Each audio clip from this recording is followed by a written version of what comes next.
Welcome back to our shop just outside of Kennesaw here in North Georgia. Well, you're never going to believe what I got myself into this time. Take a look down here. This is reportedly a table that was made from the ship hatch cover of one of the Liberty ships during World War II. I believe the Liberty ships were the supply ships that braved the German U-boats and headed over to England.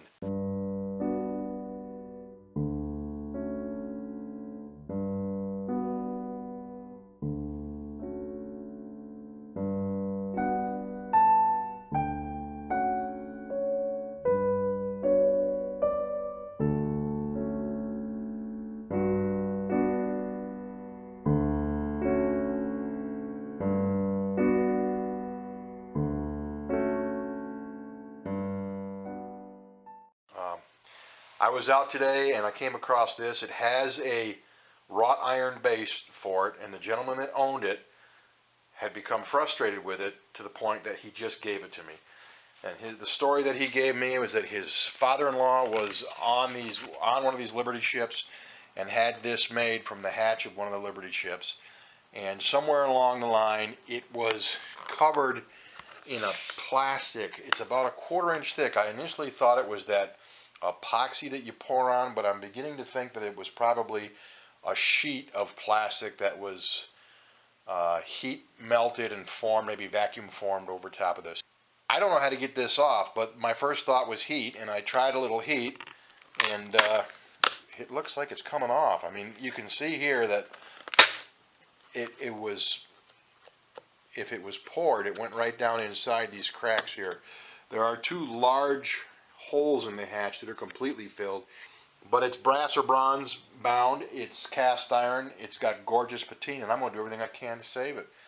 So when I bring you back, I'll let you share my misery as I sit over it with a heat gun in the hot Georgia sun and hope it works. But here's the first piece that came off when I turned some heat on it, and I've got some hope that this is going to work, and man, it's just going to be a beautiful piece if I can get this stuff off of it. So yeah, like I got nothing else to do.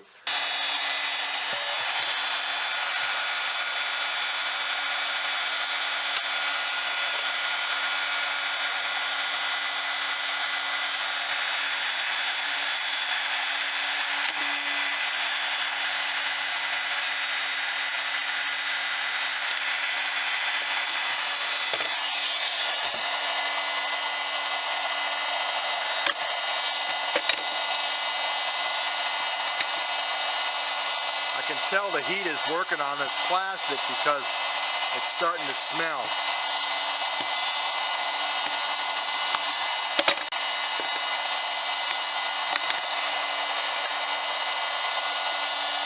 Look at that big piece coming up there. Look at that. Holy cow, it's coming right off. Alright, there's no sense you watching this whole thing. I'll bring you back. Been going at it for a little over an hour and probably got 60% of it off. These holes are completely filled with it. I'm not sure what I'm going to do. I certainly don't want these scratches to show through new epoxies. So we're going to have to play around with this. This is going to be something entirely new. The hatch has parts on it. The hatch cover has parts on it that were punky when it was covered, and that came up. Some of that came up with the epoxy, but I guess that's to be expected. Well, hey, it's the end of day 2. I've been on and off this table throughout the day. So we'll be focusing on this now for the next couple of days. We've had some success using the heat gun and a big heavy sharp scraper to get underneath this epoxy and get it lifted off. Obviously we have the issues with the two gigantic holes. With the epoxy off, it's clear that this wooden hatch cover was pretty rough shape when it was turned into a piece of furniture, and they obviously covered it with the epoxy to take care of all these holes and pits and dings and punky spots. And it just leveled everything out and it allowed them to use it until the epoxy failed and cracked and fell off. But I'm going to bring you in here and I'll show you what we're dealing with, and we'll see how we handle it. All right, first thing, I mounted the table on its legs. These are wrought iron. They're held on with 3 lag bolts, and 3 lag bolts per leg, and I've got it up on some dollies so I can move it around the shop. Issue 1 is the end grain. If you look here, this was all covered in epoxy. Obviously, the epoxy got sucked into the end grain, but I've done a lot of scraping and peeling, and a little bit of sanding, and I think that we'll be able to get these presentable by sanding them. Obviously, I can stain these or wax these in black at the ends, and they'll be fine, so I'm not too worried about that. The brass, we'll polish that the best we can. The joint between the brass and the wood, I've left the epoxy in there, and my intention is to try to sand that as smooth as I can.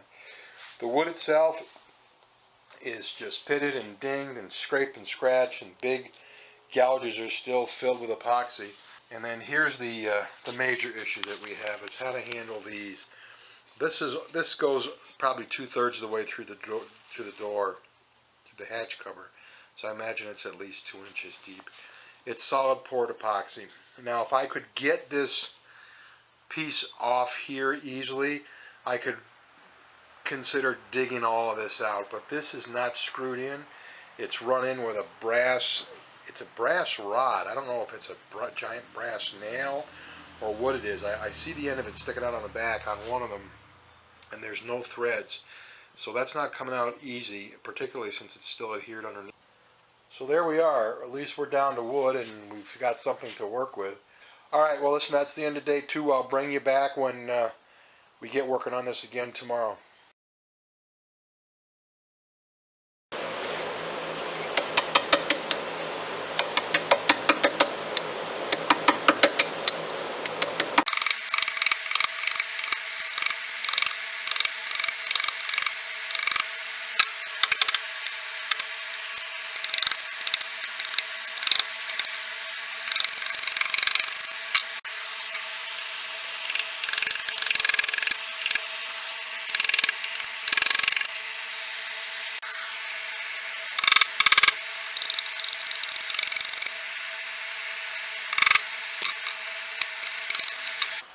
Hey, we've been less than an hour here, and I think I've decided my course of action with how we're going to handle this table.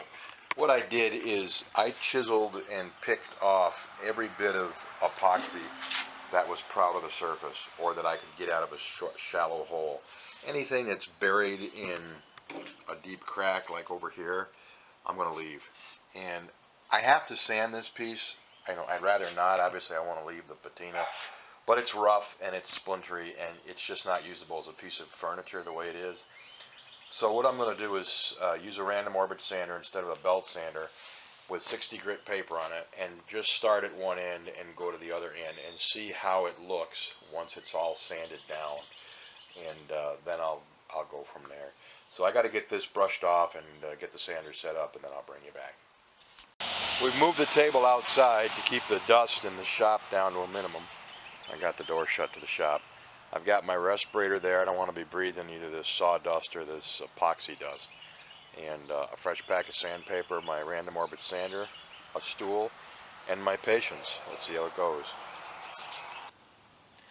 Well, it looks like the sanding is going to work for us. I did some sanding on this, and obviously it's going to be opaque, but for a rustic table, I think that it's going to be okay. Interestingly, the sandpaper, when it hits what I thought was brass, takes the plating off, so it's just brass plating. So we have to be careful with that. But again, that's going to look like patina when we're all done. So I think we're finding an answer. The only problem is any of the epoxy that gets on the sandpaper melts on and gums up the sandpaper fairly quickly. So this is going to be a sandpaper intensive sanding job, but we'll keep at it. It'll take me an hour or so to get this sanded down, and then we'll have a good idea where we're going from there. A couple of hours have passed, and I'll bring you up to speed on what we've done so far. We spent quite a little bit of time with 60 grit sandpaper sanding the tabletop down. That helped us identify spots where we had epoxy into holes, and versus the epoxy that was just laying on the surface. It was a difficult sanding job, and I'm going to show you how many sanding discs we went through because the epoxy melts on them. I even tried to use my belt sander, but the belt sander belts gummed up immediately, and actually the fact that the tabletop is so undulating that the belt sander was really inefficient. So I went back to the random orbit oscillating sander. After I got everything sanded, I dug out any of the epoxy that I could that were still in like little nail holes and pits and things like that. And then I went in and filled it with our epoxy Tootsie Roll putty to try to start to be able to smooth out some of these flaws. And again, this is just the first coat. I know I missed a lot of spots. Any place where we had long open cracks, I filled that with black because most of them were stained along the sides of the cracks in black, probably from some kind of iron or reaction with the salt water. So I stayed with black. You can see here the darkness. That's why I went with the black on the long cracks. We've still got some more to do, but what I'm going to do is let this set up and sand it down. Here's an example of a pit that I would fill with epoxy, and sand it back down and try to get this to the level, not where it's flat, but we want it smooth so somebody can use it. Like I said, you know, the tactile feel of this is important. You know, it needs to be rustic, but we don't want it to be giving people splinters. When we first started here, it looked like an old picnic table, and that's just not going to do. But you can see we're slowly but surely crawling ahead. Here's how the edges of the tables came out. Sanding it with 60 grit, and again, I can't get it all off, but at least it's going to look passable, presentable when I get some finish on it. Okay, the first sanding is done, the first filling is done, the second sanding is done, and now I've come back and started to fill in some of the littler cracks in pits and holes that I think need to be addressed before we can move on to finishing it. As much of a mess as it looks right now, it actually starts to feel like maybe we've got a rope around this and we're going to be able to do something with it. So we'll let this filler dry. I'll sand it off. I'll be moving up to 120 for two reasons. One, I want to get a smoother finish, and two, I'm at a 60 grit. I truly believe that the epoxy had worked its way into the pores, and as I was sanding it, it was coming out. Because if you can look at the carnage over there, I've never gone through so many sanding discs before. So that epoxy was a real difficult thing to deal with. Hey, just something real quick. Anybody that knows or follows this channel knows I'm not Captain Safety. I believe you're responsible for your own safety and take adequate precautions. If you get hurt or you get sick, it's your fault. But listen, I want you to take a look at my clothing here. That was all clean this morning. That'll give you some idea of how much particulate matter was in the air while I was sanding that table, and that's why I wore a respirator. Not just a dust mask, but a respirator. You don't need this stuff in your lungs. So please be careful, wear appropriate protective equipment, and take care of yourself, because nobody else should have to. Hey, we're back inside. She's all sanded, and I'm playing around with some color. And I've got some brown maple here, which is kind of it's a brown with a little bit of orange in it. Not too far, I don't think, from what was on here. And I put some on the ends of the boards, and it actually looks pretty good. And then I put a little bit on there, and that looks pretty good. So I thought that you'd like to see it going on. And again, I'm trying to get back some of that patina, that nice aged color that we had.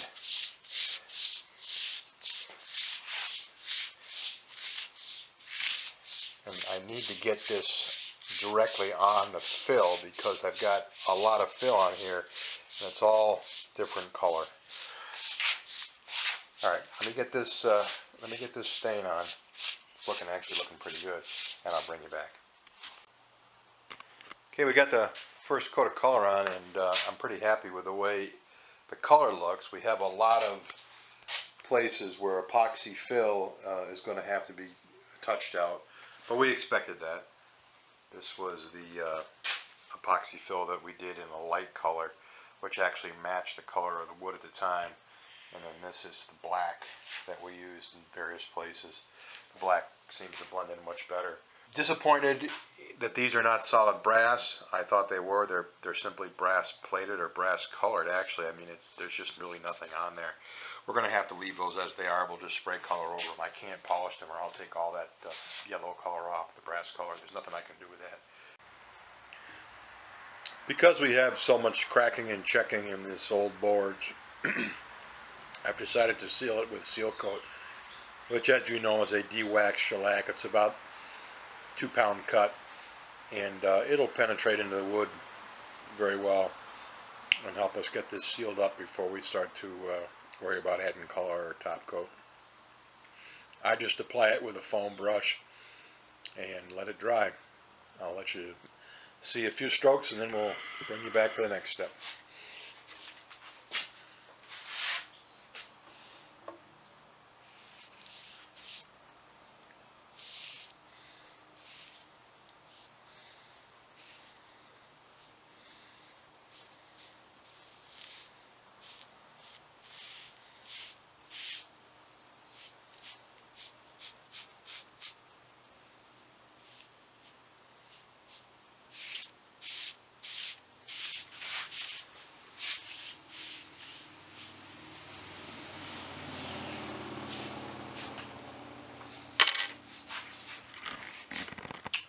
There you go.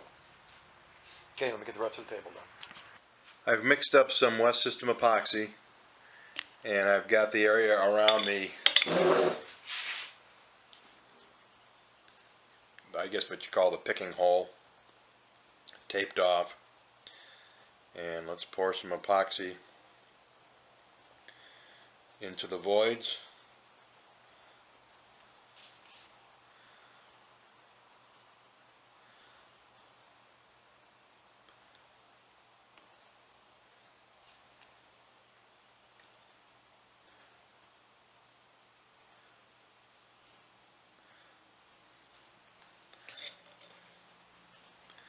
Of course, it falls right on the cross piece.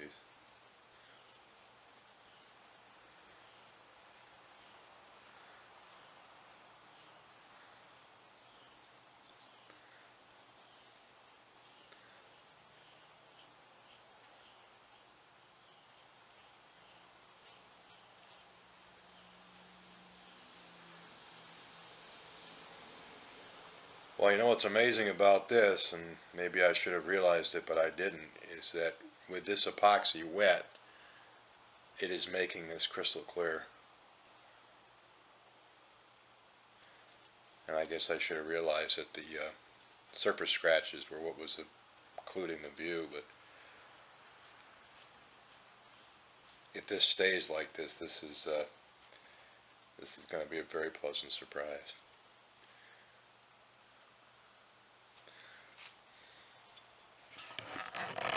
How cool is that? Alright, let me go get the other one done. I wanted to show you a technique for getting any bubbles out. All you do is go over it lightly with a flame, and the bubbles that are on the surface will pop.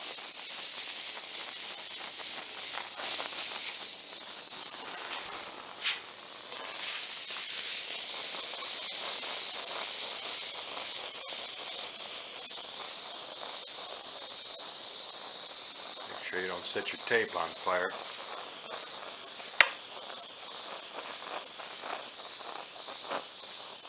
There we go. Well, the epoxy is poured on both picking points, and we're just going to let this sit here, let it self-level and dry. It is what it is. However it comes out is how it comes out. There's not anything else I can do.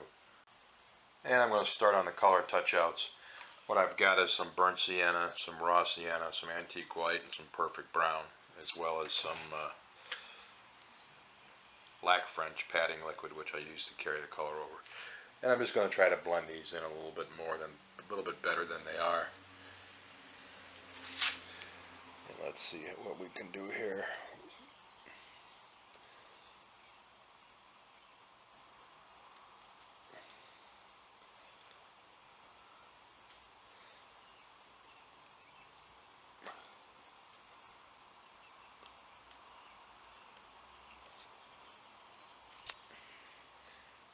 apologize. I'm actually holding the camera and looking not through the viewfinder, but at the color itself.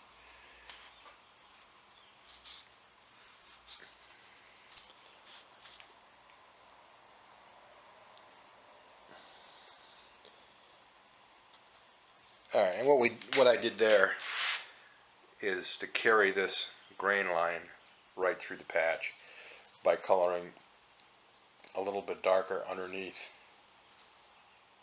and we'll play around with that. But that's basically what we're going to be doing, using these three colors, mix them together, just trying to break up some of these big spots,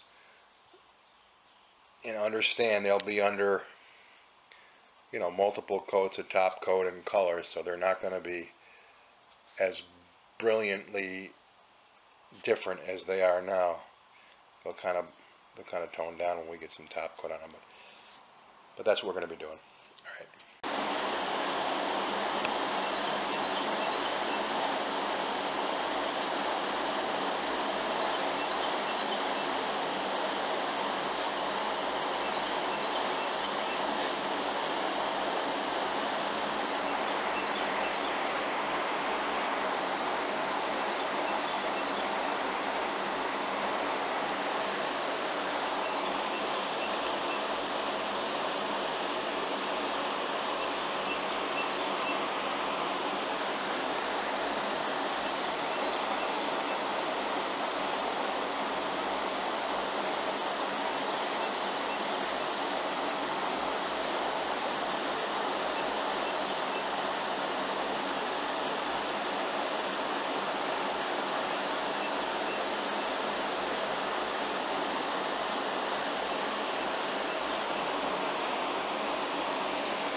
Okay, let's call this the end of the third day that we've been working on this. The color touch-outs came out very, very well. This color, this brown maple, at least on this longleaf pine, is really a burnt sienna, and in places there's a little bit of perfect brown in it. But it was but it's fairly easy to match these colors and touch this out. So all the repair spots, the light spots, have been blended in. Areas like this where the stain was taken unevenly, I'm going to leave those. I think they look fine. If I wanted to address those, I would use a technique with putting the color on a rag and dabbing it on, but that's just fine for me. I'm not worried about this. Okay, that's the end of day 3. Thanks for sticking with me. We'll bring you back for day 4 and we'll see how we do.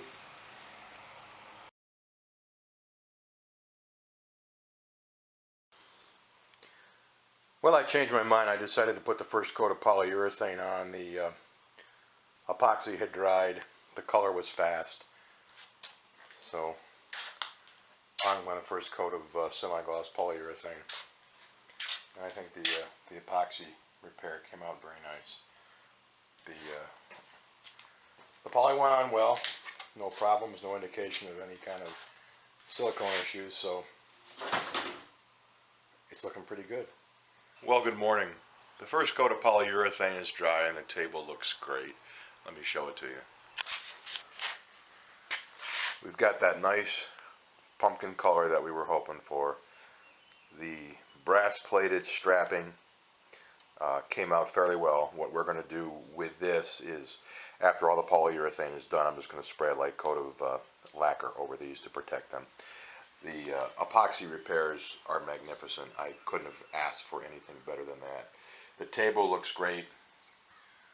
All the color touch-outs came out great. And you can see from back here just how nice that looks compared to what we started with. This was a fairly unorthodox project, and I'll be very honest with you, I didn't know how I was going to do this when I started. And for those of you that are thinking about getting involved in a restoration project like this, just do it. I have found over the years that very often the piece itself will tell you what it needs. As you start to go through your steps, understanding how your materials work and how your materials will interact with each other, you'll start to do something and the piece will respond to it. And just follow what it's telling you, follow your instincts, and I think you'll have a good result.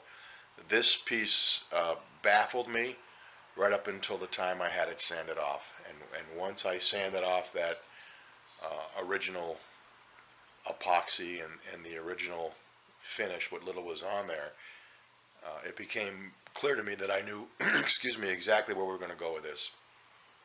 The staining was great. I decided to use a polyurethane because of the checking, so that's a little different than I normally do. But don't be afraid to jump into one. You'll get it done. And hey, it's broken when you got it, so you really can't mess it up.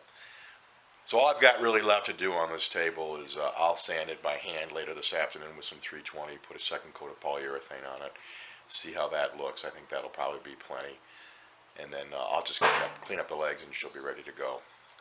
So it was a great project, a little bit of history, and I'm happy, real happy with the result.